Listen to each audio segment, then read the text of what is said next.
नमस्कार दोस्तों, मेरा नाम है सोहन कुमार और मैं इस सेशन में बात करूंगा अपनी जर्नी के बारे में, लाइफ के बारे में। बचपन से लेकर के अभी तक जो अचीवमेंट्स रही और जो फेलियर्स रहे मेरी लाइफ के, वो मैं इसमें आपको बताऊंगा। चलिए शुरुआत करते हैं अपने मेरे बचपन से। फिफ्थ क्लास तक की जो पढ़ाई है, फर्स्ट से फिफ्थ क्लास तक की पढ़ाई मैंने गांव के प्राइवेट स्कूल से की, जो कि हमारा ही स्कूल था। एक प्राइवेट स्कूल मेरे मम्मी पापा ने खोल रखा था गांव में, जिसमें मुझे पढ़ने का मौका मिला।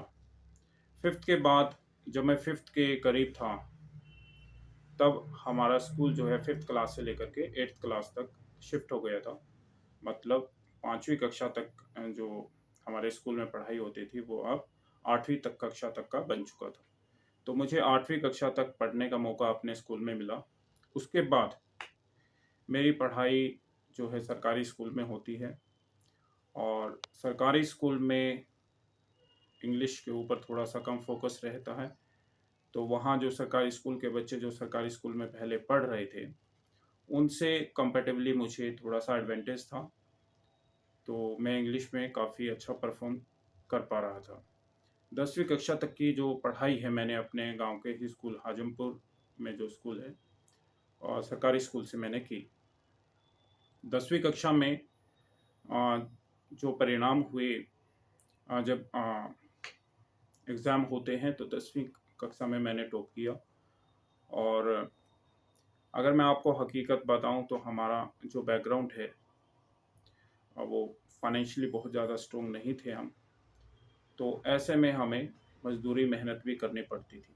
तो 10वीं कक्षा में मुझे याद है कि मैं अपनी मेरा मैथ का जब एग्ज़ाम था, तो उससे 1 दिन पहले भी दिहाड़ी पर गया हुआ था। तो गाँव में ही जो लोग जिनके खेती-बाड़ी का काम है, तो उसमें हम लोग दिहाड़ी करते थे। पर कुदरत को ये मंज़ूर था कि कुदरत कह सकते हैं कि जब कुदरत अपना रंग दिखाती है, तो वो कुदरत को जो मंज़ूर होता है, वही होता है। तो यहाँ पढ़ाई में काफ़ी रुकावटें होने के बावजूद मैंने 10वीं कक्षा में टॉप किया। 10वीं कक्षा में मेरी फर्स्ट डिवीज़न आई है, और उस वर्ष किसी और स्टूडेंट्स की फर्स्ट डिवीज़न नहीं थी। सिर्फ़ मेरी ही अकेले की फर्स्ट डिवीज़न रही। इसके बाद गाँव का गाँव के लोगों का कह सकते हैं, या फिर अपना ज़्यादातर अपने रिश्तेदारों का, अपने घर परिवार के लोगों का थोड़ा दबाव बना, तो उन्होंने मुझे साइंस साइड दिलवाई। साइंस साइड में मुझे फिज़िक्स, केमिस्ट्री पढ़ने का मौका मिला। हालाँकि मैं इतना इंग्लिश में स्ट्रॉन्ग नहीं था, क्योंकि 9वीं और 10वीं कक्षा की जो मेरी पढ़ाई हुई थी, वो सरकारी स्कूल से रही, जिसमें मैंने साइंस का अध्ययन किया, मगर मैं इंग्लिश में जो फिज़िक्स, केमिस्ट्री है, और कह सकते हैं मैथमेटिक्स जो होता है 11th और 12th में, उसमें बहुत ज़्यादा अच्छा परफ़ॉर्म नहीं कर पाया। हालाँकि मैं पास हुआ। 11th में और 12th में मैं पास हुआ। 12th में मैं एक बार अटक भी गया था, उसका रीज़न मैं आपको बताता हूँ। 12th की परीक्षा में फिज़िक्स और केमिस्ट्री का जो पेपर था, उसमें प्रैक्टिकल्स होते थे, और प्रैक्टिकल्स कई बार एग्ज़ाम के बाद में होते थे। तो उससे मुझे डेट का अंदाज़ा नहीं था, तो मैं प्रैक्टिकल्स देने नहीं गया। हालाँकि मैंने कुछ प्रैक्टिकल्स किए थे, मगर प्रैक्टिकल्स मेरी सबमिट नहीं हो पाई, जिसकी वजह से जो है मुझे मार्क्स नहीं दिए गए। हालाँकि मैंने वो सब काम किया, और ट्यूशन वगैरह भी रखा था, कुछ ड्यूज़ थे टीचर्स के जो मैं नहीं चुका पाया था, और जिसकी वजह से मुझे फिज़िक्स में फ़ेल कर दिया गया। और प्रैक्टिकल में मेरे एब्सेंट लगाई गई, जिससे मुझे फिज़िक्स का जो पेपर है उसमें मुझे फ़ेल किया, और केमिस्ट्री में मेरे करीब 25 और 26 बस पासिंग मार्क्स ही रहे, ज़्यादा नहीं थे। तो दोबारा जब मुझे ये परीक्षा देने का मौका मिला, एक बार फ़ेल होने के बाद, तो मेरे मार्क्स करीब 56.2% रहे। 281 मार्क्स मैंने लिए आउट ऑफ 500। तो इससे इतना करने के बाद ये मेरी जो 12th की परीक्षा है, वो 2004 में हुई थी, और 2004 के बाद मुझे कॉलेज जाने का मौका मिला। कॉलेज में मैं जब गया, तो भिवानी और हिसार 2 ऑप्शन थे मेरे पास, और दोनों बड़े शहर थे, तो मैंने उनमें से भिवानी को चुना। भिवानी में 3 साल तक मैंने पढ़ाई की। कॉलेज में मैं बहुत ज़्यादा पढ़ाई नहीं कर पाया, और क्योंकि गाँव से मैं आता था, तो गाँव से बहुत सारी रुकावटें थी। कभी-कभार तो मुझे याद है कि इतने पैसे भी पॉकेट में नहीं होते थे कि हम लोग बस का या फिर ट्रेन का पास बनवा सकें। कुछ पैसे 10-20 रुपए घर से मैं जुटाता था और उनसे अपना खाने का जैसे केले वगैरह खा लेता था, तो थोड़ा बहुत मैं उस टाइम एक्सरसाइज भी किया करता था। और पढ़ाई पर ज़्यादा फोकस नहीं हो पाया जिसकी वजह से 50% मुझे मार्क्स मिले। हर बार बीएससी की परीक्षा में मुझे जो है कंपार्टमेंट का सामना करना पड़ा, किसी न किसी सब्जेक्ट्स में मेरी कंपार्टमेंट आ जाती थी। 2007 में जब मैंने ग्रेजुएशन पास की भिवानी वैश्य कॉलेज से, तो उसके बाद हुआ ये कि गाँव में कुछ माहौल की वजह से कह सकते हैं मुझे गुड़गाँव जाना पड़ा और गुड़गाँव में मैंने जॉब स्टार्ट की। और जॉब लगने से पहले का जो टाइम है 2 महीने करीब मैं भटकता रहा, जॉब सर्च करता रहा। और एक रिलेटिव्स थे हमारे वहाँ पर, मेरी बहन की शादी हुई थी दादरी में, तो मेरे जीजा जी कह सकते हैं या मेरी सिस्टर जो है, वो गुड़गाँव में रह रही थी उस वक़्त। तो उन्होंने मुझे 15 से 20 दिन जो है सपोर्ट किया और उसके बाद उन्होंने भी साथ छोड़ दिया कि आपको जॉब नहीं मिल रही है, इतनी कोशिश करने के बाद तो आप घर चले जाओ। तो मैं घर नहीं जाना चाहता था, मैंने कोशिश किया एक और दोस्त से जिनका नाम मैं लेना चाहूँगा, हेमंत। हेमंत ठाकुर उनका नाम था, जो कि एक कह सकते हैं कि एक उन्होंने काफ़ी मदद की मेरी उस समय पर और 1.5 से 2 महीने उन्होंने मुझे अपने साथ रखा और उसका कोई चार्ज भी नहीं लिया। मैं उनका खाना बना देता था, कभी-कभार वो सब्ज़ी बनाते थे तो मैं खाना रोटी बना लेता था। तो इस तरीके से हमारा जीवन चलता रहा। 2 महीने तक मैं उनके साथ रहा स्टार्टिंग में, तब तक उन्होंने कुछ नहीं लिया। फिर मेरी नौकरी लग जाती है रिको कंपनी में। पहली नौकरी मुझे गुड़गाँव में मिली 2000 करीब 2000, मुझे ठीक से याद भी नहीं है, 2007 में ये 2007 या 2008 में रही। 2007 में करीब 2007 के कह सकते हैं नवंबर के आसपास मुझे ये जॉब मिली। रिको कंपनी में काम करने के बाद कुछ वक़्त ही बीता था, 2 महीने करीब, तो मुझे 1-2 सैलरी मिली, मुझे काफ़ी 1-2 ड्रेसेस मिली वहाँ से और 1-2 सामान और भी मुझे मिले। तो उनसे छोटी-छोटी चीज़ों से खुशी तो मिलती ही है और इसके बाद मुझे उस टाइम कॉल सेंटर में काम करने का मेरा मन हुआ। बीपीओ इंडस्ट्री कह सकते हैं, उस टाइम पर काफ़ी बूमिंग इंडस्ट्री थी और उस समय पर कॉल सेंटर गुड़गाँव में और नोएडा में इस तरीके से खुल रहे थे, तो उसमें मुझे काम करने का सौभाग्य प्राप्त हुआ। वो भी किसी एक दोस्त जो हमारे साथ रहते थे, तो वो ऑलरेडी कॉल सेंटर में काम कर रहे थे, तो उन्होंने मुझे हेल्प की उसमें। उन्होंने मुझे बताया कि कहाँ पर आप जो है इंटरव्यू देने के लिए जा सकते हैं। तो बीएसएनएल में मैंने स्टार्ट किया था काम करना और ये गुड़गाँव के उद्योग विहार में, उद्योग नगर में जो है कंपनी थी। करीब अभी भी मुझे थोड़ा-थोड़ा याद है, 402 पता नहीं 403 उसका जो है बिल्डिंग नंबर भी था। तो उद्योग विहार में ये जो मैंने करीब 1 से 1.5 साल तक की। बीएसएनएल के बाद मुझे जो है सिटी फ़ोन में काम करने का मौका मिला, फिर मुझे टाटा एआईसी में रखा गया, टाटा एआईजी लाइफ इंश्योरेंस में और उसके बाद मैंने पीएनबी में काम किया, पंजाब नेशनल बैंक में। पंजाब नेशनल बैंक में मैंने करीब 6 महीने काम किया और उसके बाद मैंने वहाँ से रिज़ाइन कर दिया। इसके बाद मैं एक एमएनसी में काम करना मैंने स्टार्ट किया, मल्टीनेशनल कंपनी आईबीएम में। और आईबीएम में जाने से पहले की भी अगर मैं आपको थोड़ा-सा घटना बताऊँ तो वो कुछ इस प्रकार है। ये आईबीएम कंपनी हमारे रास्ते में पड़ती थी जब हम लोग बीएसएनएल में काम करने के लिए उद्योग विहार में जाते थे, 403 बिल्डिंग नंबर में। तो रास्ते में होने की वजह से मुझे उसके बारे में काफ़ी सुनने को मिला कि एक मल्टीनेशनल कंपनी है, काफ़ी बड़ी कंपनी है, इंटरनेशनल लेवल पर वर्क करती है, तो मुझे उसमें इंटरव्यू देने की जो है इच्छा मेरी जागृत होती है। मैंने आईबीएम में 3 बार इंटरव्यू दिया, 3 बार मेरा जो है इंटरव्यू सफल नहीं रहा। चौथी बार जब मैंने इंटरव्यू दिया तो मुझे आईबीएम में काम करने का मौका मिलता है। क्योंकि इंटरनेशनल कंपनी में इंग्लिश की बहुत ज़रूरत होती है, जिसमें मैं उस समय बोलने में काफ़ी वीक था, क्योंकि मैंने डोमेस्टिक इंडस्ट्री में काम किया था। मगर ये ज़रूर था कि पीएनबी में काम करते हुए मैंने रिक्वेस्ट किया था अपने मैनेजर से कि मुझे जो है इंग्लिश के डिपार्टमेंट में रखा जाए, जिससे कि मैं इंग्लिश इंक्वायरी को ही हैंडल कर पाऊँ। तो उससे मुझे कुछ फ़ायदा मिला और मेरा इंटरव्यू जो है आईबीएम में क्लियर होता है। रात के करीब 10 से साढ़े 10 बजे हुए थे जिस टाइम मुझे ऑफ़र लेटर मिला, जॉइनिंग लेटर मिला और मैं काफ़ी खुश था। जब मैं रूम पर पहुँचता हूँ तो मेरी खुशी का कोई ठिकाना नहीं था। मैंने अपने घरवालों को बताया, सभी को बताया, जो कि उस वक़्त मेरे साथ नहीं थे, मगर फ़ोन पे मैंने उनसे संपर्क किया। और इसके बाद जो है आईबीएम में साइबर ग्रीन, ये एक जगह है करीब सेक्टर 37 के आसपास। तो वहाँ पर मुझे डेली कैब ले जाने लगी और छोड़ने लगी। अब जो व्यक्ति मतलब कह सकते हैं कि जो ग्रामीण क्षेत्र से बिलोंग करता था, जिसे इंग्लिश का कोई अंदाज़ा नहीं था, जिसकी पढ़ाई उस स्तर पर नहीं हुई थी, उसे ये सौभाग्य प्राप्त हुआ है होता है कि वो वर्ल्ड की उस टाइम पर टॉप 5 कंपनीज़ में से एक थी आईबीएम। तो उसमें काम करने का मुझे मौका मिला। आईबीएम में काम करने के बाद भी मैंने इंटरव्यू देना नहीं छोड़ा और काफ़ी जगह मैं इंटरव्यू देता रहा। फिर मुझे कन्वर्जिस में, वो जो कि एक इंटरनेशनल कंपनी है, उसमें काम करने का भी सौभाग्य प्राप्त हुआ, मगर ये 2015 में मैंने कन्वर्जिस का इंटरव्यू फेस किया।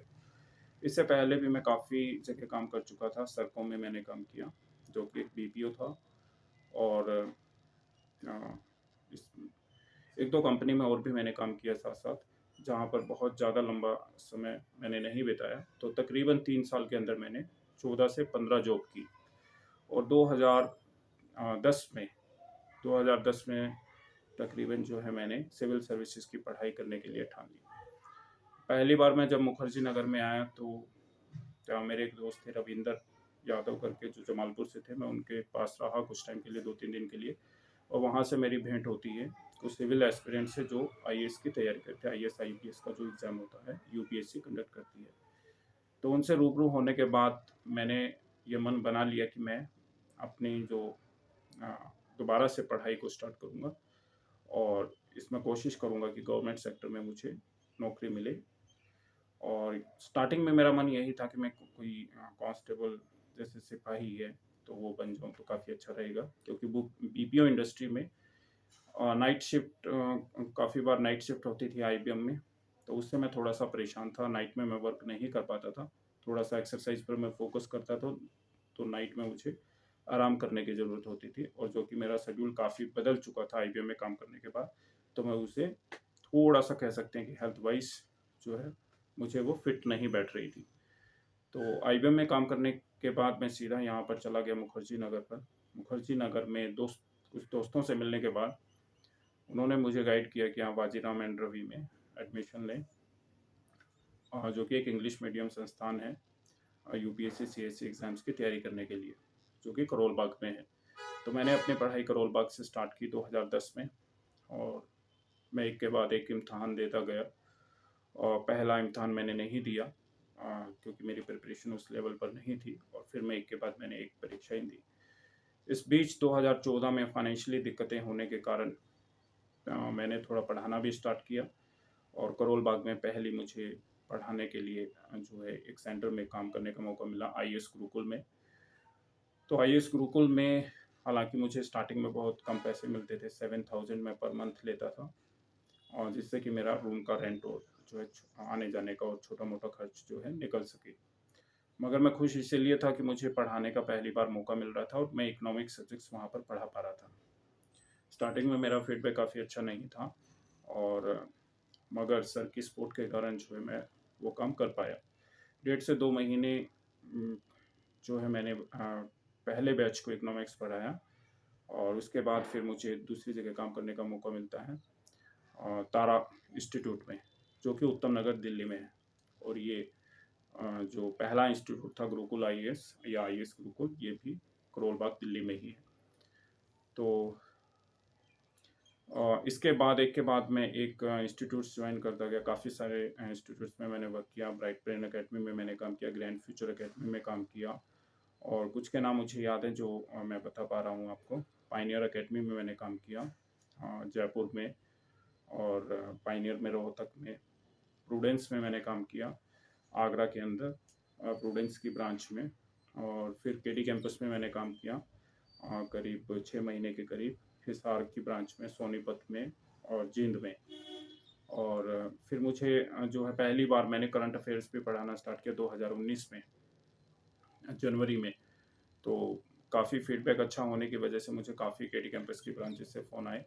तो मैंने उस अपने जो नियरेस्ट लोकेशन पर जो कोचिंग सेंटर थे उनको मैंने उनकी ब्रांच को ज्वाइन किया और तकरीबन 25 इंस्टीट्यूट में मैं पढ़ा चुका हूँ। अभी भी हाल फिलहाल मैं करंटली करियर पावर में पढ़ा रहा हूँ, जो कि हिसार में है। इसके अलावा भी 1-2 इंस्टीट्यूट्स हैं दिल्ली में जिसमें मैंने अभी करंटली भी मैं पढ़ा रहा हूँ। विज्ञान करके एक कोचिंग इंस्टीट्यूट है। इससे पहले मैं फोर्ब्स एकेडमी में था और यूपीएससी परीक्षा में मैं लगातार जो है साथ-साथ अपने फाइनेंशियल जो दिक्कतें थी उनको भी जो है नियंत्रित कर पाया। पढ़ाने से मुझे कुछ पैसा मिलता था जिससे कि मैं अपना खर्च चला पाऊँ। घर वालों ने काफ़ी साथ दिया, काफ़ी पैसा इस पर खर्च किया। इधर-उधर से काफ़ी उन्होंने कोशिश की। कह सकते हैं कई बार उधार भी लेना पड़ता था। सभी तरह की दिक्कतें घर वालों को भी फेस करनी पड़ी। करीब कह सकते हैं 15 से 20 लाख, करीब 20 लाख रुपया जो है इस पढ़ाई में तकरीबन 10 साल में खर्च हो गया। अभी सिविल सर्विसेज एग्ज़ाम्स में मुझे फाइनल सफलता नहीं मिली और जिससे कि मैंने इरादा किया कोविड टाइम पीरियड में कि मैं अपनी जो पढ़ाई है उसको कंटिन्यू रखूँ और मैंने मास्टर डिग्री ली इग्नू से,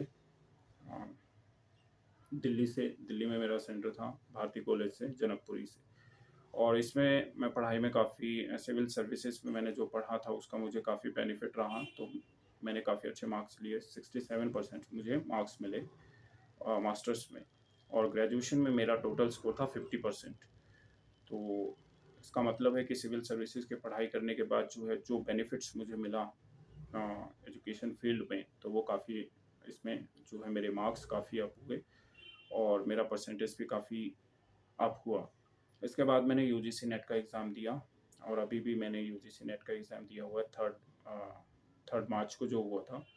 और एक उम्मीद है कि इसमें सफलता अगर मिलेगी तो मैं असिस्टेंट प्रोफेसर के लिए एलिजिबल हो जाऊंगा और किसी भी यूनिवर्सिटी में जो है इंटरव्यू दे करके मैं असिस्टेंट प्रोफेसर के रूप में काम कर सकता हूँ। इसके अलावा अभी पीएचडी कोर्स के लिए भी मैं कोशिश करूँगा कि पीएचडी में मेरा एडमिशन हो और कुछ यूनिवर्सिटी हैं जो रिकमेंड करती हैं कि जिनमें इंटरव्यू लिए जाते हैं और आपका यूजीसी नेट अगर क्वालिफाई है तो इंटरव्यू नहीं होगा। अगर आपका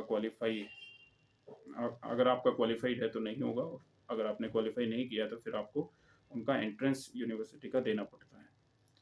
तो उसके लिए मैं अभी जो है प्रयास कर रहा हूँ और दिल्ली के उत्तम नगर एरिया में मैं रहता हूँ जो कि काफ़ी क्राउडेड एरिया कह सकते हैं और बहुत ज़्यादा एक्सपेंसिव ना होने के कारण जो है मेरे बजट के अकॉर्डिंग है, तो जिससे कि मुझे 12 से 15 हज़ार रुपये मेरा महीने का खर्च हो जाता है और मैं तकरीबन 10 साल से यहाँ उत्तम नगर में हूँ। इसके बीच में करोल बाग में भी रहने के लिए गया था और जब मेरा एग्ज़ाम था 2017 में तो उस समय मुझे एक दोस्त मिला जो कि करोल बाग में ऑलरेडी रह रहा था। तो उससे मेरे लाइब्रेरी में काफ़ी अच्छे लिंक थे, तो उसके सहारे जो है शिव पांडे सर थे जिनके सहारे जो है मैं करोल बाग में मुझे पढ़ने का मौका मिला। और अभी करंटली मैं 3 बुक मतलब एक नोट्स हैं मेरे, काइंड ऑफ बुक उसे आप कह सकते हैं, जो मैंने लिखे हैं जो मार्केट में सेल हो रहे हैं। आपको चाहें तो दिखा भी सकते हैं।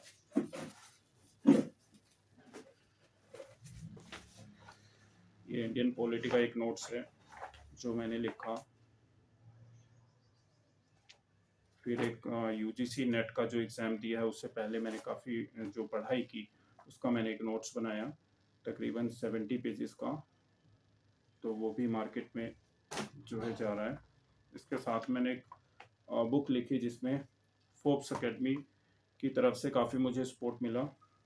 जो फोर्ब्स एकेडमी के ओनर हैं उन्होंने मुझे काफ़ी सपोर्ट किया इसमें, शरद सर ने, और उन्होंने काफ़ी फाइनेंशियली सपोर्ट होने की वजह से जो है ये बुक काइंड ऑफ कह सकते हैं बुक जो है इकोनॉमिक्स बुक, उन्होंने इसको बनाने में हेल्प की हालाँकि मटेरियल मैंने लिखा, मगर सर का इन्वेस्टमेंट होने के साथ जो है ये मार्केट में गई।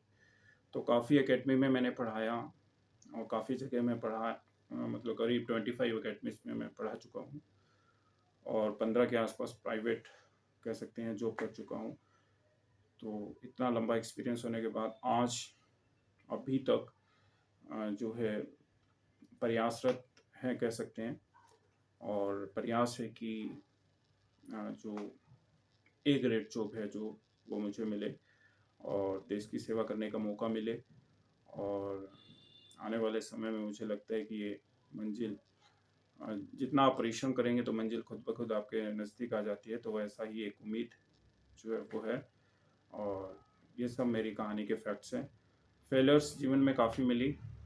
इंटरव्यू की अगर मैं बात करूँ तो जब फर्स्ट टाइम इंटरव्यू देने गया था तो मेरे 6 इंटरव्यू लगातार जो है फेल हुए थे गुड़गांव में, और जिनमें मेरा सिलेक्शन नहीं हुआ। फिर भी मैंने हार नहीं मानी और मैं इंटरव्यू देता रहा। तो फाइनली रिको कंपनी में जो है मेरा सिलेक्शन हुआ था। उस टाइम भी करीब 40 के आसपास लोगों ने इंटरव्यू दिया था, करीब 40 लोगों ने, और उनमें से 3 लोगों का सिलेक्शन हुआ था। I was a BSc science students.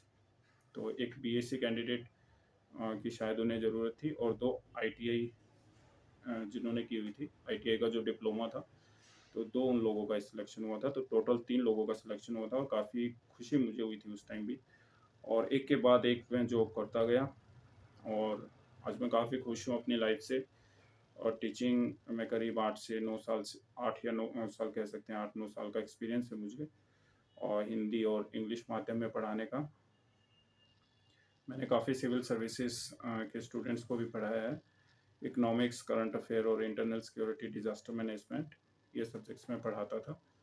और अभी मैं करंटली इंडियन इकोनॉमी पढ़ा रहा हूँ अपने हिसार, जो मेरा डिस्ट्रिक्ट लगता है वहाँ पर।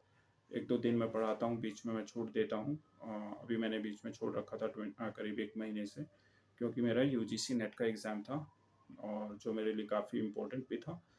और अभी उसका रिजल्ट आएगा जो भी रहेगा, उसके बाद जो है अगर इसमें सफलता मिलती है तो मैं असिस्टेंट प्रोफेसर के रूप में जो है कार्य करने का मुझे मौका मिल सकता है, और किसी भी यूनिवर्सिटी में जाकर इंटरव्यू में दूंगा, और उसके बाद जो है ये मौका मुझे मिलेगा। और साथ साथ मैं एचसीएस की अभी तैयारी कर रहा हूँ। हरियाणा सिविल सर्विसेज का एग्ज़ाम मैंने फिल किया है, फॉर्म फिल किया है, और उसकी मैं अभी तैयारी करूँगा साथ साथ। और मेरा जो सपना है कि एक देश की सेवा करने का, देश के जो गरीब लोग हैं उनकी किसी ना किसी रूप में हेल्प करना चाहते हैं। मेनली अगर बात करें तो जैसे एजुकेशन की है, एजुकेशन अगर आप गरीब आदमी तक पहुंचा देते हैं तो मेरा मानना है कि देश का भला भी होगा, और वो आपको, जो आपकी मेहनत है वो सफल भी हो जाएगी। तो वही कोशिश मैं कर रहा हूँ। कोविड टाइम पीरियड में भी मैंने गांव में काफ़ी बच्चों को पढ़ाने की कोशिश की थी, और तकरीबन 50-60 बच्चे जो है मैं वहाँ पर पढ़ाता था फ्री में।